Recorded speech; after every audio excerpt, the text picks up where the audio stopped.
কি নাই? তাহলে আমাদের জিজ্ঞাসা নিজেদের আমলকে উঁচু করার জন্যে, ও ভাই হাদিস যে কোনো জিহাদের ব্যাপারে নবী বলেছেন, সেই হাদিসকে টাইনা কেন আমাকে তাবলীগের ফজিলত বয়ান করতে হবে? জিহাদের হাদিস টাইনা কেন আমাকে ইসলামী আন্দোলনের ওই জায়গার ফজিলত বয়ান করতে হবে? জিহাদের হাদিস টাইনা কেন খানকায় ঢুকাইতে হবে? আমি মনে করি এটাও শরীয়তের একটা তাহরিফ, ইচ্ছা করে করে দিন পরিবর্তন করার শামিল।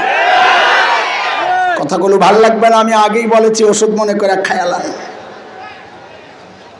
চলছে, যার জন্য মনে চায় আস্তে করে বলবে জিহাদ মানি চেষ্টা প্রচেষ্টা, নামাজ পড়াও জিহাদ। মাশাআল্লাহ। যাকাতের কি অর্থ জানেন আপনারা? হ্যাঁ, তাজকিয়া মানে কি? পবিত্রতা। খুয মিন আমওয়ালিহিম সাদাকা তুতাহহিরুহুম ওয়া তুযাক্কিহিম। তাদের মালকে পবিত্র করবে যাকাত, আর তাদের আত্মাকে, কলবকে কৃপণতা থেকে পবিত্র করবে, দুনিয়ার মহব্বত থেকে পবিত্র করবে। যাকাতের আসল অর্থ তো পবিত্র করা। যাকাতের আসল অর্থ পবিত্র করা। কই আজ পর্যন্ত শুনি নাই যে যাকাতের আয়াতকে কেউ বলেছে যে এই জমানায় যাকাত না দিলেও চলবে যদি দিল পবিত্র থাকে। করছে কেউ? বলেন আপনারা বলেন, আমার কথা বলেন। সালাতের অর্থ দুরূদ শরীফ পড়া। আজ পর্যন্ত কাউকে শুনি নাই এই কথা বলতে। বিসমিল্লাহির রহমানির রহিম।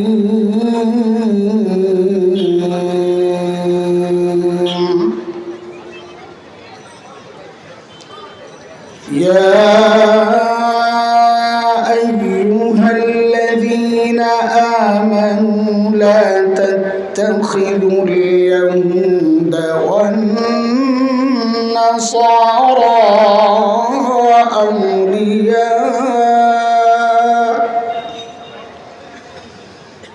بعضهم أولياء بعض ومن يتولهم منكم فإنه منهم إن الله لا يهدي القوم الظالمين.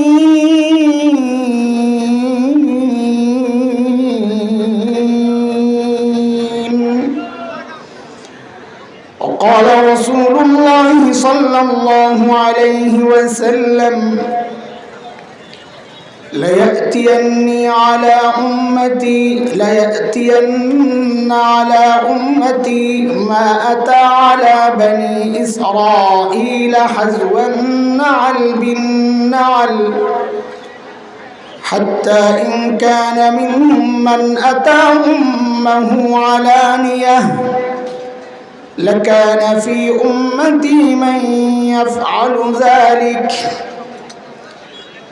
وإن بني إسرائيل تفرقت على 72 ملة وتفترق أمتي على 73 ملة كلهم في النار إلا ملة واحدة. قالوا ومن هي يا رسول الله؟ قال ما أنا عليه وأصحابي أو كما قال عليه الصلاة والسلام. صدق الله العلي العظيم وبلغنا رسوله النبي الكريم ونحن على ذلك لمن الشاهدين والشاكرين والحمد لله رب العالمين.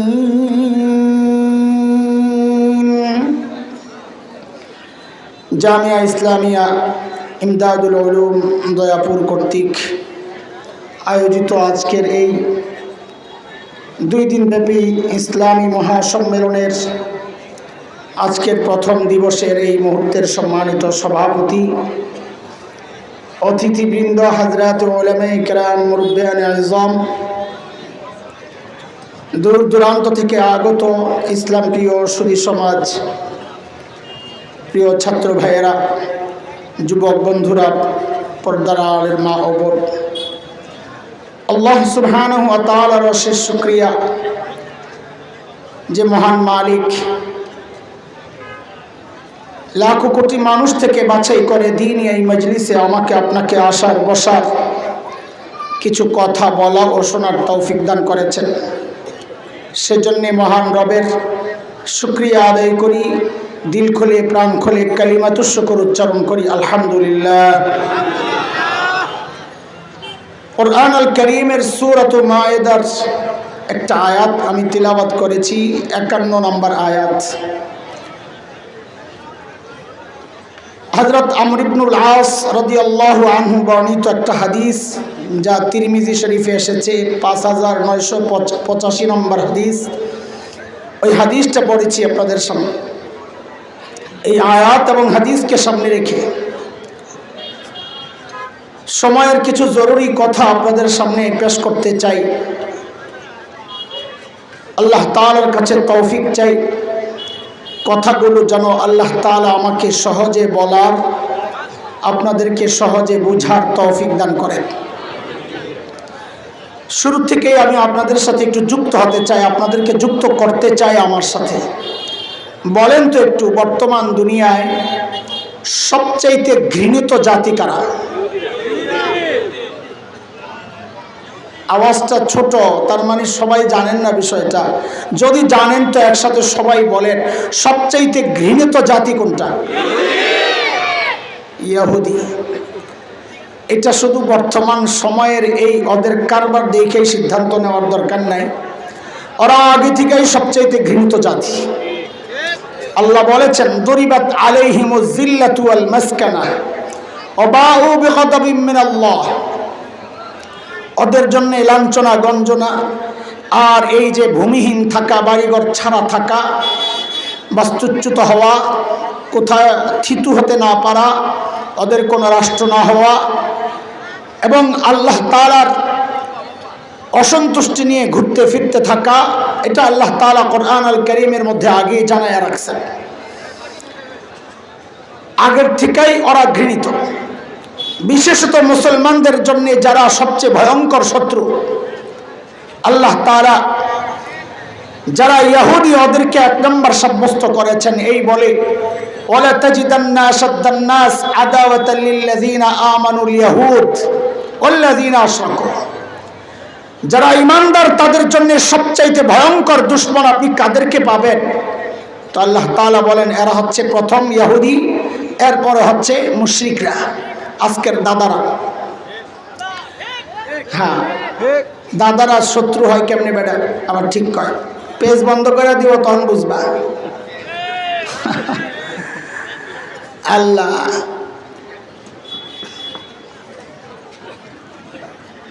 আমি আজকে ইহুদিদের খারাপ স্বভাবগুলো আলোচনা করতে বসি নাই। মাকসাদ আমার আরেকটাই, কথাগুলো বলার। যেই সমস্ত অপরাধের কারণে ইহুদিরা আল্লাহর কাছে এতটা ঘৃণিত, সেই ঘৃণা ছড়াইতে ছড়াইতে বাংলাদেশ পর্যন্ত চলে আসছে। আমরা ওদেরকে ঘৃণা করি দিল থেকে, কিন্তু বিষয় হচ্ছে আরেক জায়গায়। আমার ভাই, কোরআন পড়ে ইহুদিদের যতগুলো অপরাধ আমি সামনে পেয়েছি, আপনিও দেখেন। অবাক করা ব্যাপার হচ্ছে, এই প্রত্যেকটা অপরাধ এই সমাজের মানুষ, এমনকি আমরা ওই প্রত্যেকটা অপরাধ শুধু করছি না, বরং ইহুদিদের চেয়ে আমাদের করার মাত্রা আরো বেশি। কথাটা শুনতে আপনাদের ভালো লাগে নাই, আমি জানি কথাটা কঠিন, হজম করা মুশকিল হবে অনেকের জন্য। কারণ কারো মাথার উপরে দিয়া যাবে, কারো কান বরাবর যাবে, কারো নাক বরাবর যাবে, এলোপাথারি পড়তে থাকবে, এই জন্য ভালো লাগবে না, এটাই স্বাভাবিক। আমাদের বলার কাজ আমরা বলে যাব, শুধু দেখবেন কোরআনে আছে কিনা আর সমাজের সাথে মিলে কিনা। যদি মিলে তো খারাপ লাগলেও ওষুধ মনে করে চলে যায়। আমার পিচ্ছি আছে একটা, অনেক খাইতে দিলে ও ওখান থেকে আমার একটু দিবে, চকলেট চকলেট, আপু একটু খাও একটু খাও একটু খাও। তা আমি বলি কি যে না আপু এটা পছন্দ করি না। ডিজিটাল পোলা পাই না, কাপু ভালো না লাগলেও ওষুধ মনে করে খায়ালো। তো এখন কিছু কথা বলবো, এগুলো ভালো না লাগলেও ওষুধ মনে করে খাইলে ঠিক আছে কথা ইনশাআল্লাহ। ইহুদিদের যে ভয়ঙ্কর স্বভাবগুলো ছিল, এই বিশেষ শ্রেণী সাধারণ শ্রেণী, দুই শ্রেণীর, আলেম শ্রেণী আওয়াম শ্রেণী, সাধারণ শ্রেণী, এই দুই শ্রেণীর। আপনি কোরআন খুলে একটা একটা অপরাধ বের করেন আর এই সমাজের সামনে দাঁড় করান, দেখেন মিলে কি মিলে না যে আমরা ওদের চেয়ে আরো মাত্রায় বেশি করতেছি সেই অপরাধগুলা। আমি একটা একটা করে শোনাই আপনাদেরকে, দেখেন মিলে কিনা। ইহুদি আলেমদেরকে আল্লাহ তাআলা বলতেছেন, আতা'মুরুনা আন-নাস বিল বিররি ওয়া তানসাউনা আনফুসাকুম ওয়া আনতুম তাতলুনাল কিতাব আফালা তা'কিলুন। তোমরা আসমানি কিতাব পড়ো, মানুষকে ওয়াজ করো, অথচ নিজের বেলায় খবর নাই। এটা ছিল ইহুদি আলেমদের স্বভাব। ওয়াজ মানুষকে ভালোই করত, কিন্তু নিজের খবর নাই। আমাকে মাফ করে দিয়েন, আমি কান ধরে বলতেছি, বাংলাদেশের যেই সমাজ, এই সমাজে এমন দাড়িওয়ালা টুপিওয়ালার অভাব নাই যারা মানুষের কাছে পর্দার ওয়াজ করে, ওর ঘরের মধ্যে পর্দা নাই। যারা মানুষকে ফিল্মের বিরুদ্ধে ওয়াজ করে কিন্তু ওর ঘরের টেলিভিশন আমাদের কাছে খবর আছে। যারা মানুষের সন্তানকে মাদ্রাসায় দেওয়ার ওয়াজ করে অথচ নিজের সন্তানকে স্কুলে পড়ায়, এমন মৌলবী এই সমাজে আছে না নাই বলে?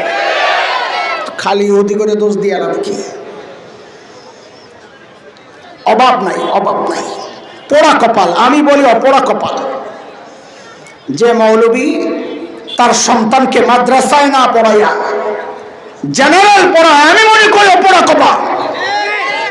গুনাহ করেন নাই, গুনাহ এক জিনিস, সৌভাগ্য আরেক জিনিস। ওর বাবা আওয়াম, এমনও দেখেছি আমাদের কাছের মানুষ, তার বাবা একজন জেনারেল শিক্ষিত। আল্লাহ ওয়ালাদের সোহবতে যায়া অনুভূতি আসছে সন্তানকে আলেম বানানো দরকার। এই জাহেল বাবা, জেনারেল শিক্ষায় শিক্ষিত বাবা, আখিরাতের আশায় নিজের সন্তানকে মাদ্রাসায় পড়ায় আলেম বানাইছে। পোড়া কপাল আলেম কি করলো? নিজের সন্তানকে নিয়ে স্কুলে ভর্তি করাইয়া দিল। এই ব্যাটার ব্যাপারে কি আল্লাহর এই আয়াত লাগে না? ফিট হয় না? আতা'মুরুনান নাস বিল বির ওয়া তানসাউনা আনফুসাকুম ওয়া আনতুম তাতলুনাল কিতাব আফালা তা'কিলুন। ইহুদি আলেমদের ভয়ঙ্কর আরেক স্বভাব ছিল, তারা তাহরিফ করত। কি করত? তাহরিফ বুঝেন? তাহরিফ হচ্ছে শব্দ পাল্টাইয়া দিত অথবা শব্দ জায়গায় রেখা যেটা অর্থ ওইটা না কইরা মানুষের সামনে ভিন্ন অর্থ করত। পকেট ভারী করার জন্যে অথবা পিঠ বাঁচানোর জন্যে, উদ্দেশ্য দুইটা। বলেন কি জন্যে? কথা বলেন। পকেট ভারী করার জন্যে অথবা পিঠ বাঁচানোর জন্যে। আল্লাহ বলছেন কোরআনুল কারীমের মধ্যে, আফাতাতমাউনা আন ইউমিনু লাকুম وقد كان فريق منهم يسمعون كلام الله ثم يحرفونه من بعد ما عقلوه وهم يعلمون। আপনি তাদের ঈমানের আশা করতেছেন, ওদের ঈমানের আশা করছেন, অথচ তাদের মধ্যে একটা গ্রুপ তো এমন ছিল যারা ইয়াসমাউনা কালাম আল্লাহ, আল্লাহর কালাম তো শুনতো, জানতো, অর্থ বুঝতো, সুম্মা ইউহাররিফুনাহু মিন বাদি মা আকালুহু, জানা সত্ত্বেও জেনে শুনে তারা আল্লাহর বিধানকে পরিবর্তন করে দিত নিজেদের পকেট ভারী করার জন্য। অদস্ত আপনাদেরকে বলি, বুকে হাত দিয়া বলেন, আমার মতো যারা আছেন আমার এই লাইনের, বুকে হাত দিয়া বলেন, এই সমাজে এখন কোরআনকে তাহরিফ করা, দ্বীন আর শরীয়তকে তাহরিফ করার কার্যক্রম অথবা এই আকাঙ্ক্ষা এই সমাজে কিছু শ্রেণীর মধ্যে এখন চলছে কি চলছে না? একটু বুকে হাত দিয়া বলেন তো। চলছে? আপনি কইবেন একটু দেখায় দিলে আরো ভালো হয়। হ্যাঁ, দ্বীন আর শরীয়তের যত বিধান আছে, আমার এই ছোট্ট জীবনের পর্যবেক্ষণ, এই সব বিধানের মধ্যে সবচাইতে মজলুম একটা আমল আছে, সবচাইতে মজলুম একটা শব্দ আছে। যেই মজলুম শব্দের, যেই মজলুম আমলের টানা হেঁচড়া, তাহরিফ, পরিবর্তন, অবব্যাখ্যা এতটা হয়েছে, ইহুদিরা তাদের কোন আমলে এতটা পরিবর্তন এনেছিল কিনা, এতটা টানা হেঁচড়া করেছিল কিনা, এতটা কাটাছেড়া করেছিল কিনা আমার জানা নাই। সেই মজলুম বিধানের নাম হচ্ছে জিহাদ। টাইনা টাইনা শেষ। হাদিসে আসছে জিহাদের ফজিলত। আমি একটা আমল করি, সেটা দাওয়াত ও তাবলীগের মেহনত হোক, আলহামদুলিল্লাহ অনেক দামি কাজ। সেটা মাদ্রাসার তালিম তাআল্লুমের ব্যাপার হোক, আলহামদুলিল্লাহ অনেক বড় কাজ। সেটা ইসলামী আন্দোলন হোক, আলহামদুলিল্লাহ অনেক জরুরি কাজ। সেটা খানকার আমল হোক, আলহামদুলিল্লাহ অনেক জরুরি কাজ। আমি আপনাদের কাছে একটু জিজ্ঞেস করতে চাই, কথাগুলো কঠিন কিন্তু জবাব দেন আপনারা। দাওয়াত ও তাবলীগের ফজিলত নিয়ে কোনো হাদিস নাই, আয়াত নাই। ইসলামী শিক্ষা, দ্বীন শিক্ষার ব্যাপারে কোনো হাদিস নাই। ফজিলত ওয়ালা, তার মর্যাদা সম্পর্কে কোনো হাদিস নাই। আল্লাহর রাস্তায় ইসলামী আন্দোলন, হকের কথা জালেমের বিরুদ্ধে বলা, এই কথার বিষয়ে কোনো হাদিস কি নাই? বলে খানকার ব্যাপারে, আত্মশুদ্ধির ব্যাপারে কোনো আয়াত আর হাদিস কি নাই? তাহলে আমাদের জিজ্ঞাসা, নিজেদের আমলকে উঁচু করার জন্যে, ও ভাই, হাদিস যে কোনো জিহাদের ব্যাপারে নবী বলেছেন, সেই হাদিসকে টাইনা কেন আমাকে তাবলীগের ফজিলত বয়ান করতে হবে? জিহাদের হাদিস টাইনা কেন আমাকে ইসলামী আন্দোলনের ওই জায়গার ফজিলত বয়ান করতে হবে? জিহাদের হাদিস টাইনা কেন খানকায় ঢুকাইতে হবে? আমি মনে করি এটাও শরীয়তের একটা তাহরিফ, ইচ্ছা করে করে দিন পরিবর্তন করার শামিল। কথাগুলো ভাল লাগবে না, আমি আগেই বলেছি, ওষুধ মনে করে খায়ালাম। চলছে যার জন্য মনে চায় আস্তে করে বলবে, জিহাদ মানি চেষ্টা, প্রচেষ্টা, নামাজ পড়াও জিহাদ। মাশাআল্লাহ। যাকাতের কি অর্থ জানেন আপনারা? হ্যাঁ, তাজকিয়া মানে কি? পবিত্রতা, পবিত্রতা। খুয মিন আমওয়ালিহিম সাদাকা তুতাহহিরুহুম ওয়া তুযাক্কিহিম, তাদের মালকে পবিত্র করবে যাকাত, আর তাদের আত্মাকে, কলবকে কৃপণতা থেকে পবিত্র করবে, দুনিয়ার মহব্বত থেকে পবিত্র করবে। যাকাতের আসল অর্থ তো পবিত্র করা। যাকাতের আসল অর্থ পবিত্র করা। কই আজ পর্যন্ত শুনি নাই যে যাকাতের আয়াতকে কেউ বলেছে যে এই জমানায় যাকাত না দিলেও চলবে যদি দিল পবিত্র থাকে। করছে কেউ? বলেন আপনারা, আপনারা বলেন, আমার কথা বলেন। সালাতের এক অর্থ দুরূদ শরীফ পড়া। আজ পর্যন্ত কাউকে শুনি নাই এই কথা বলতে। আকিমিস সালাহ মানে হচ্ছে দুরূদের মাহফিল কায়েম করো, আজ পর্যন্ত বলতে শুনি নাই। তাইলে কেন আস্তে করে জিহাদকে টাইনা না বলতে হবে নামাজ পড়ার নামও জিহাদ? কেন বলতে হবে? তুমি করো না, করতে পারো না, বলতে পারো না, তোমার হিম্মতের ব্যাপার, রাখো, সমস্যা কি? বলবো না, সমস্যা কি? আমি জিহাদি কোনো সংগঠনের সাথে জড়িত না, পারি নাই, এটা আমার কোনো গর্ব না, আফসোস। আমি জিহাদের ময়দানে লড়তে পারি নাই, এটা আমার গর্ব না, এটা আমার আফসোস। কিন্তু এর মানি তো এটা না যারা করে আমার তাদের বিরোধিতা করতে হবে, যারা জিহাদের পক্ষে কথা বলবে তাদেরকে জঙ্গি আখ্যা দিতে হবে, যারা জিহাদের আয়াতগুলো নিয়ে মানুষকে বুঝাইতে চাইবে হাররিদিল মুমিনিনা আলাল কিতাল, এই আয়াতের উপর আমল করে মানুষকে জিহাদের উপর উদ্বুদ্ধ করবে, এর মানে তো না তাকে সমাজের সামনে আমাকে সন্ত্রাসী পরিচিত করতে হবে। যদি করি বুঝতে হবে আসলে আমার মতলব ভালো না, হয় নিজের পকেট ভারী করতে চাই অথবা নিজের পিঠটাকে বাঁচাইতে চাই। আফসোস কি জানেন? আফসোস হইল আমি এই আকাম করি আর নাম দেই হিকমত। বলেন নাম দেই। আমি তো বহুদিন চিন্তা করছি কিরে হিকমত এটা আবার কোন হিকমত, অনেক চিন্তা করে বাইর করছি। বাংলাদেশে হিকমত দুই প্রকার। পোলাপাইন ভালো করে শোন, বাংলাদেশের হিকমত কয় প্রকার? একটা হইল বাংলা হিকমত আর একটা হইল আরবি হিকমত। বলে এটা আবার কি? হ্যাঁ শোন তুই, বাংলা হিকমত কারে কয়? বাংলা হিকমত মানে পকেট গরম করার জন্য, পিঠ বাঁচানোর জন্য সত্যকে গোপন করা, এটার নাম বাংলা হিকমত। কথা কর। আরবি হিকমত কোনটা? কোরআনে যেটা আসছে ওমাই ইউতাল হিকমা ফাকাদ উতিয়া খায়রান কাসীরা, এটা কোন হিকমত? মুফাসসিররা লেখেন এই হিকমতের মানে হচ্ছে যেখানে যা করা দরকার করা, যেখানে যা বলা দরকার বলা, এটার নাম হিকমত। আপনি শুধু একটু চিন্তা করেন, আজকের তালেবানরা আমেরিকা যখন ঢুকছে, ওরা যদি আমাদের মতো হিকমতি হইয়া বলতো এই পরাশক্তির বিরুদ্ধে লড়াই করা আমাদের পক্ষে সম্ভব না, এই মুহূর্তে হিকমত হচ্ছে খানকায় খানকায় ঢুইকা মানুষের আত্মা পরিশুদ্ধ করো, এই মুহূর্তের হিকমত হচ্ছে ইসলামী আন্দোলন করো, এই মুহূর্তের হিকমত হচ্ছে মাদ্রাসায় ঢুইকা যাও, প্রতিরোধ যুদ্ধবাদ।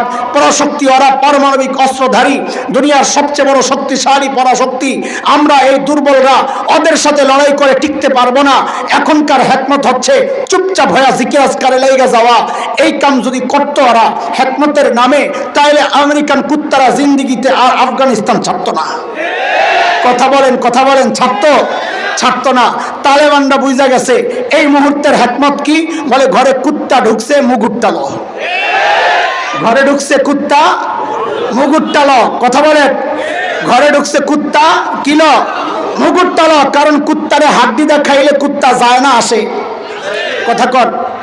আপনি যদি কোন কুত্তার ঘেউ ঘেউ থেকে বাঁচার জন্য হাড্ডি দিতে হবে, কুত্তা জিন্দিগিতে যাবে। কিন্তু সমস্যা হইলে আমরা ওইটারে নাম দিয়েছি হিকমত, অথচ আমার কাছে মুগুরটা কিন্তু ছিল। মুগুরটা দিয়া ধাওয়া করলে কুত্তা এমনি পালাইতো। আমি কুত্তারে ধাওয়া না কইরা হাড্ডি দিলাম। কুত্তা আজকে একা আসছে, কালকে দুইজন লয়ে আইব। কই বাড়িতে গেলে মজার মজার খাওয়ান যায়, আয় তুইও আয়। আজকে আমেরিকা গেছি, কালকে নেটো ঢুকবে। কিন্তু কুত্তারে যখন মুগুর দেখায় দেওয়া হয়েছে, আজকে রাশিয়া পালাইছে, আমেরিকা পালাইছে, নেটো পালাইছে, ভবিষ্যতে আর কোনো কুত্তা ওই ঘরে ঢোকার সাহস করবে না। এটার নাম হিকমত। কথা কন, এটার নাম।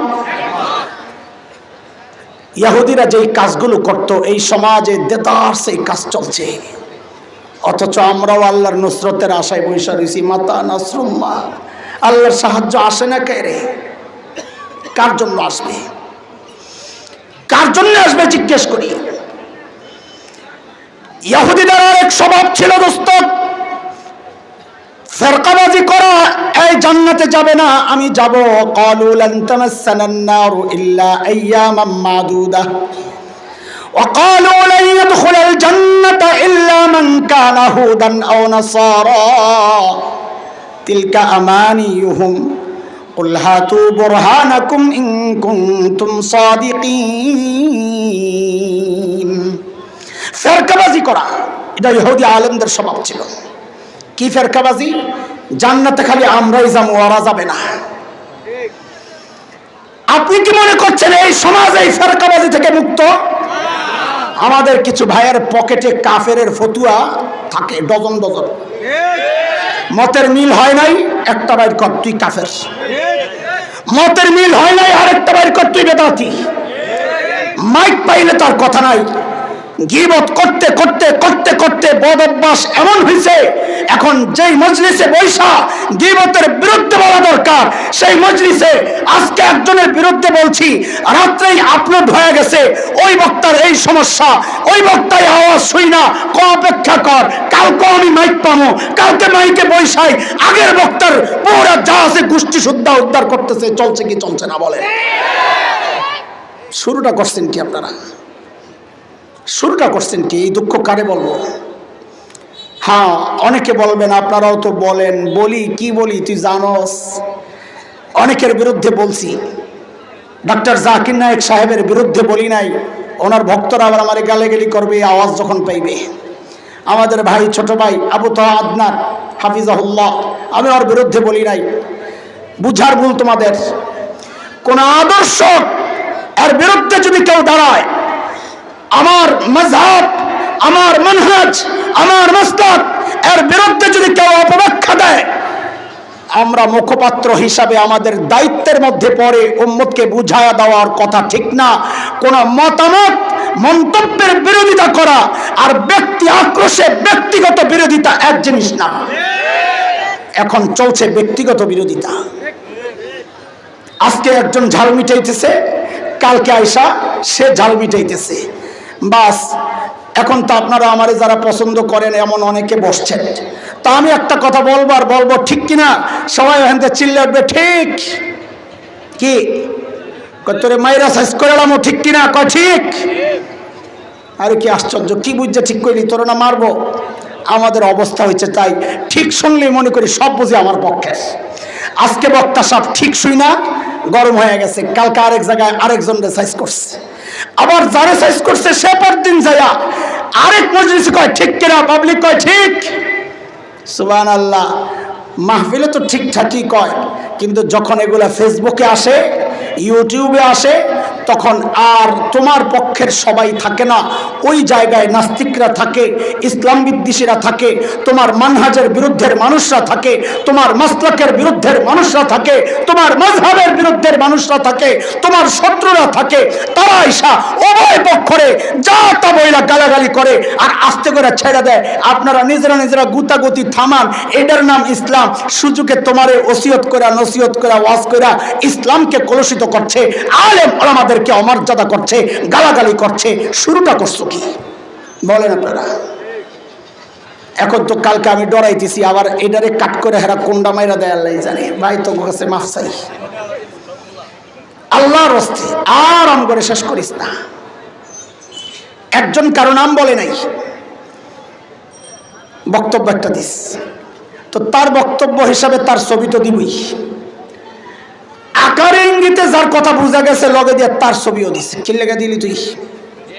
বল, বল, কথা বল। তোরা এই ছবিটা ক্যান্ডেলে লাগাইছিস তুই কাজ্জা? তুই মনে করতেছস এই দুইজনের ছবি দেখলে একসাথে পাবলিক ঝাঁপায়া পড়বে, আমার কিছু মাল আসবে? মাল এটাও ইহুদিদের আরেকটা স্বভাব। মাল কামানোর সময় চিন্তা করে না হালাল পথে আসতেছে না হারাম পথে আসতেছে। তুইও তো আসছ আরেক লাইনে ইহুদিদের। তোদের কাছে বলি, এই ইনকামটা হালাল না হারাম আমি সেই মাসআলায় যাব না। অন্তত আলেমে লাগাই দেয়া ইনকামের ধান্দা করিস না। আল্লাহর ওয়াস্তে তোদেরকে বলি, আল্লাহর ওয়াস্তে বলি, আল্লাহর ওয়াস্তে যতগুলো অনলাইন কেন্দ্রিক ফিতনা আমি সাম্প্রতিককালে আমার চোখে আসতেছে, আমার কাছে মনে হচ্ছে যে এই কথাগুলো অনেকের ক্ষেত্রে বলি যে এই কথাগুলো এইভাবে না আসলেও আওয়ামের সামনে ভালো হইতো, কিন্তু আসার পর বাকি গন্ডলটা লাগাইছে ক্যামেরাওয়ালারা। এই ঠিক যে কইতাছস, একটু আগে যেই ঠিক কইছে এটা কি হেমার্কা ঠিক নি? আবার আসল ঠিক? হ্যাঁ, লা হাওলা ওয়ালা, পড়েন, লা হাওলা ওয়ালা কুওয়াতা ইল্লা বিল্লাহিল আলিয়্যিল আযীম। দোস্ত, যাকে তাকে কাফের ফতোয়া দিয়া দিও না, যাকে তাকে বিদআতি ফতোয়া দিয়া দিও না, হ্যাঁ, যাকে তাকে মুশরিক বলে ফেলো না। কুফুরের যে শব্দগুলো আছে তার মধ্যে পাওয়া যায় কিনা, নাকি তোমার মাসলাকের বিরুদ্ধে যাওয়ার কারণেই সে বেদাতি হয়ে গেছে? এটা ঠিক না, এটা ঠিক না। আমি তোমার মাসলাক মানি না, ইখতিলাফ আছে বিষয়ে, তুমি একটা মানো আমি একটা মানছি, আমরা দুর্বল মানুষ আরেকজনের মতামতের উপর চলছি। তুমি একজনের মতামত গ্রহণ করেছ, আমি আরেকটা করেছি, সমস্যা কি? আরে সমস্যাটা কি? সমস্যাটা কি? সাহাবায়ে কেরামের মধ্যে ইখতিলাফ ছিল, সমস্যা কি? যার যার বুঝে যেটা আসছে সেটা মানবে, সে সেটা গ্রহণ করবে, কিন্তু সমাজের সামনে তাকে কাফের, বেদাতি, মুশরিক এই সব বইলা বইলা নিজেও কেন গালি খাচ্ছ, নিজের বউদেরকে কেন গালি খাওয়াচ্ছ? বলো। আল্লাহ তাআলা আমাদেরকে সহি বুঝ দান করেন। আমি মাফ চাইয়া যাই তোদের কাছে, আল্লাহর ওয়াস্তে আর বাড়াইস না, আর বাড়াইস না। আমার এটাও দিয়ে আবার আরেকজনের ধমকানোর দরকার নাই, এটিও দেওয়ার দরকার নাই। ঠিক আছে কথা? এই যে মাঝখানের যা কইছি এটিরও দেওয়ার, এটিগুলো দেওয়ার দরকার নাই। তাইলে দুই পক্ষ মনে করবে হ্যাঁ সাধু সাচ্চা আমরা দুইজনের লাগাইয়া, আবার দুই পক্ষের ভক্তরা আবার আমারে একসাথে গালি শুরু করবে, সম্মিলিত হামলা। আল্লাহ আল্লাহ আল্লাহ। চলেন, এতক্ষণ তো মৌলবীকে কথা কইলাম, এবার আপনাকে কথা কিছু কই না, ছেড়ে দেব। হ্যাঁ, ইহুদি আওয়ামদের স্বভাবের কথা শুনবেন। আল্লাহ, ইহুদি সাধারণ পাবলিক যারা ছিল, ওদের ভয়ঙ্কর কাজগুলোর মধ্যে একটা কাজ ছিল, ওরা জাদু টোনায় খুব বিশ্বাসী ছিল। কিসে? কিসে? আপনি কি মনে করছেন এই সমাজ তার থেকে মুক্ত? হ্যাঁ, আমাদের মধ্যে এগুলো আরো অনেক বেশি। জামাই বউ কাজ্জা লাগছে, দৌড়ে আইছে হুজুরের কাছে, হুজুর একটা তাবিজ দেন। কি দেন? কি দেন? বলে তাবিজ কেন? আমার বউর লোকে মিল হয় না। তো দিলে দিলে মিল বুঝি তাবিজ দিয়া হয়? আপনারা করেন বলেন।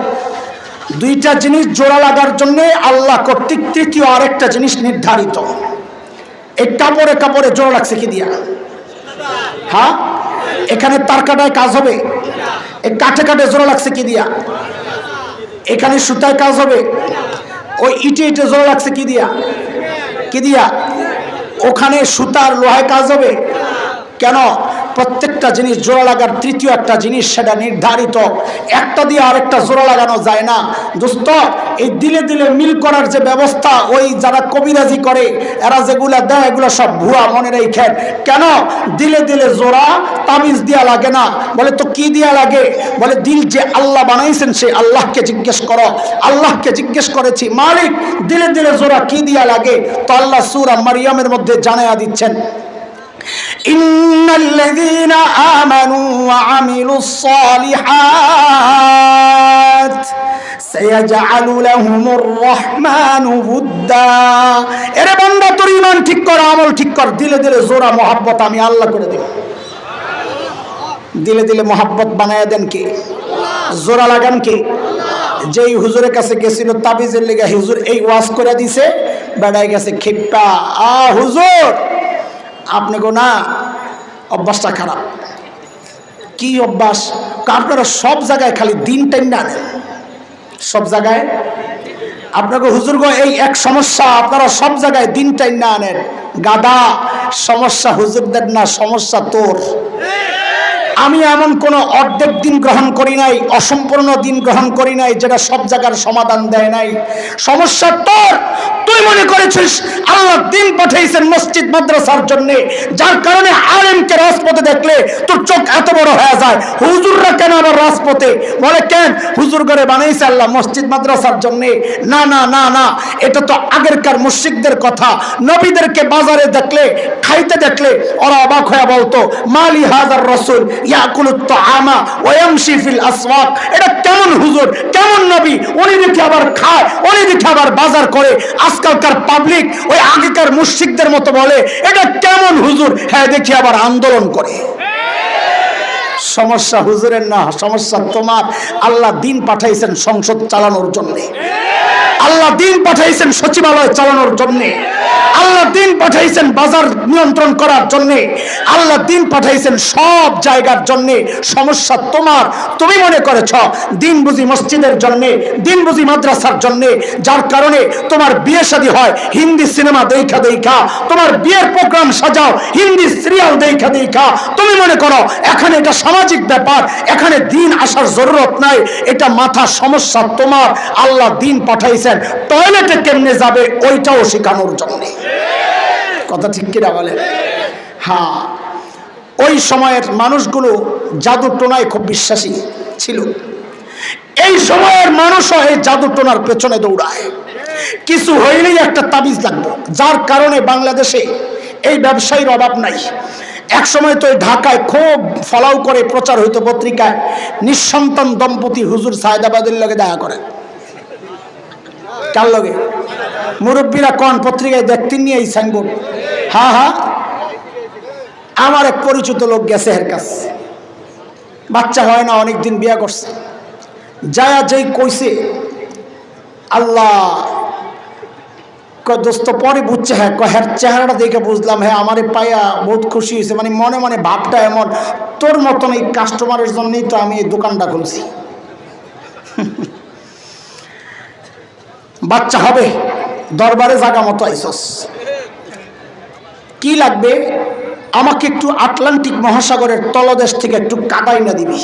হ্যাঁ বলে কয় কর্তিকা আল্লাহর বান্দা কয় সুবহানাল্লাহ, বিয়ে একটা করছি, আরো 3টা করা আমার জন্য সহজ।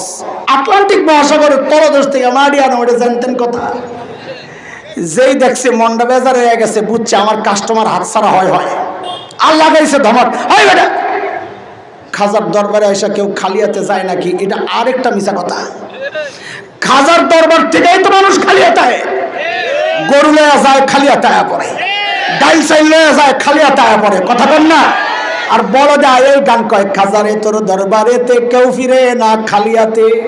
জালেম দরবার একটাই, যার থেকে কেউ খালি হাতে ফেরে না, সেটা আমার মালিকের দরবার। কথা কোন চিল্লায়, ঠিক কিনা? আরে গান তো হওয়ার কথা ছিল আমার, মালিকরে তোর দরবারেতে কেউ ফিরে না খালি হাতে, খাজারে তোর দরবারেতে কেউ ফিরে না ভরা হাতে। হ্যাঁ, যেই দেখছে কাস্টমার হাত ছাড়া হয়, দিছে এক ধমক, কই তুই ডরাইস না, না পারলে কবিয়া না, আমি আসি না বাবা। তো বাবা কি করবে কোন? আমি জিন দিয়ে আনাই দিব, তুই ডরাইস না। কি দিয়ে আনাই দিব? জিন দিয়ে আনাই দিব। আলহামদুলিল্লাহ, এত খুশি হয়ে গেছে। কই কিন্তু রে, ওগুলা বড় খবিস, মিষ্টি মুষ্টি না খাওয়াইলে কাম করতে চায় না। তো খাওয়ানো অসুবিধা কি, মিষ্টি দুগা খাইবার গার রাখ, এগুলো ডায়াবেটিস নাই, রাক্ষস, মিষ্টি লাগে 40-50 কেজি। কয় বুঝছি, হ্যাঁ কি কইতে চায় হুজুর, এত ঘুরে লাভ নাই, কয় টাকা লাগবো কয়? কয় 10,000। কত? কথা কত? আল্লাহর বান্দা চিন্তা করছে, ব্যাংকক, থাইল্যান্ড, সিঙ্গাপুর, দুবাই, কত জায়গায় ঘুরলাম, বাচ্চা হয় না, লক্ষ লক্ষ টাকা খরচ করলাম, হুজুরে 10,000 দিলে যদি বাচ্চা হয় তো সমস্যা কি? হুজুর লন 10,000। কয় হ্যাঁ, ভিতরে যাই কি করলো টললো, আই না আমারে আংটি একটা ধরাইছে, কয় না এটা পর। কতই দাম? 7.5 টাকা। কত বুঝছেন নি? প্লাস্টিকের আর কি, কোনো রকম। আমি কই হ্যাঁ 7.5 টাকা দিয়ে কিনে দেয়। আরেক বলদরে কইছে, তুই আমার 1000 আংটি বানাই দে। বলে কি জন্য? তোর লইয়া জান্নাতে যাব। হ্যাঁ, এটাও ইহুদিদের আরেক স্বভাব, জান্নাতের দায়িত্ব নেওয়া। ইত্তাখাযু আহবারাহুম ওয়া রুহবানাহুম আরবাবাম মিন দুনিল্লাহ। আল্লাহ বলেছেন মানুষের জান্নাতের দায়িত্ব নেয়। আর বলে তুই যাবি জান্নাতে, এটা কে বলছে আগে কও? আশ্চর্য কথা, কিভাবে সম্ভব? পীরকে মনে করে আমার জান্নাতের সুপার, নাউযুবিল্লাহি মিন যালিক। ঈমান থাকবে? অমুসলমান কথা কর, ঈমান থাকবে? জান্নাত দেওয়ার মালিক যিনি, জান্নাতের মালিক যিনি, জান্নাত দেওয়ার মালিকও সেই আল্লাহ। হ্যাঁ, তো যেই এই কথা শুনছে যে 1000 আংটি বানিয়ে দিলে হুজুর আমার লইয়া জান্নাতে যাইব, তো বেড়ায় আসতে করে কয় হুজুর তাইলে 2000 বানাইয়া দিই। তাহলে কি জন্য? আমার বউয়ের বুকিংটাও যদি দিয়ে দিতেন, 1 লাখ কেমনে যাম? এমন বলদ বাংলাদেশে আছে না নাই? আছে বলেই তো দরবার চলতেছে। বলে আংটি পরে গেছি বাড়িতে, বউর দিকে তাকায় তাকায় হাসি, আর মনে মনে বলি কয়দিন পরে টের পাইবা কি জিনিস যে পড়ছি। হায় খোদা, বছর গেছে গা, কোনো খবর নাই। আবার আইসি হুজুরের কাছে, হুজুর আমার তো কাম হয় না। কয় হ্যাঁ যে কি করলো আংটিটারে এমনি এমনি দেখা? কয় কি রে, কি সমস্যা, কি হয়েছে হুজুর? আংটি তো দেখি পাওয়ার নাই। তুই কি আংটি পরে টয়লেটে গেছিলি? গেছিলাম তো। গেছে, পাওয়ার গেছে, শেষ হয়ে। কয় কারবার, আপনি কি কইছেন আমারে যে এটা পুরো টয়লেটে যাওয়া লাগবে না? আরে গাদা, এটা কি বলে দেওয়া লাগে? কোরআন শরীফ লয়ে যাস নাকি টয়লেটে? তো এখন কি করে? আরেকটা লয়ে যা। আবার দিলাম 10,000। এইবার 1 বছর যাওয়ার পর যায়া বুঝছি ভণ্ড আমার 20,000 খায়া লাইছে। আমি কই তোর 20,000 খায় নাই গাধা, তোর ইমানটা খাইছে। এই প্রবণতা ছিল ইহুদিদের, এই প্রবণতা এখন ব্যাপকভাবে চলছে বাংলাদেশের মুসলমানের। যারা মাজারে চায়, যারা খাজার কাছে চায়, ওরা চাইতো নবী ঈসার কাছে, ওরা চাইতো নবী মুসা আলাইহিস সালামের কাছে, ওরা চাইতো নবী ওরা কবরের কাছে, নবীর কবরে যায় চাইতো। এই যুগের মুসলমান ওরা নবী কবরে যায় চায় না, ওরা চায় বাবা আর আল্লাহ ওয়ালাদের কবরে যায়। কথা কোন ঠিক কিনা? পার্থক্য, কোনো পার্থক্য নাই। আযাব যে আসে না, এটাই শুকরিয়া। আল্লাহর সাহায্যের আশা করো কেমনে? আল্লাহর সাহায্যের আশা করি কেমনে? বরং এটাই তো আমাদের জন্য দয়া, এখনো আল্লাহ আমারে আযাব দিয়া ধ্বংস করেন নাই। এই শুকরিয়াই তো আদায় করা দরকার। আহা, শেষ একটা কথা বলি। শেষ বলতে শেষটা একটু লম্বা করতে চাই আর কি, আবার বয়ানি ছেড়ে দিতেছিল, হুজুরা ডরাইয়া যাবে। বাকি আমার যে টাইম ছিল ওইটা শেষ হয়ে গেছে, এই মাত্র শেষ হয়েছে, কিন্তু যেহেতু দেরি হয়েছে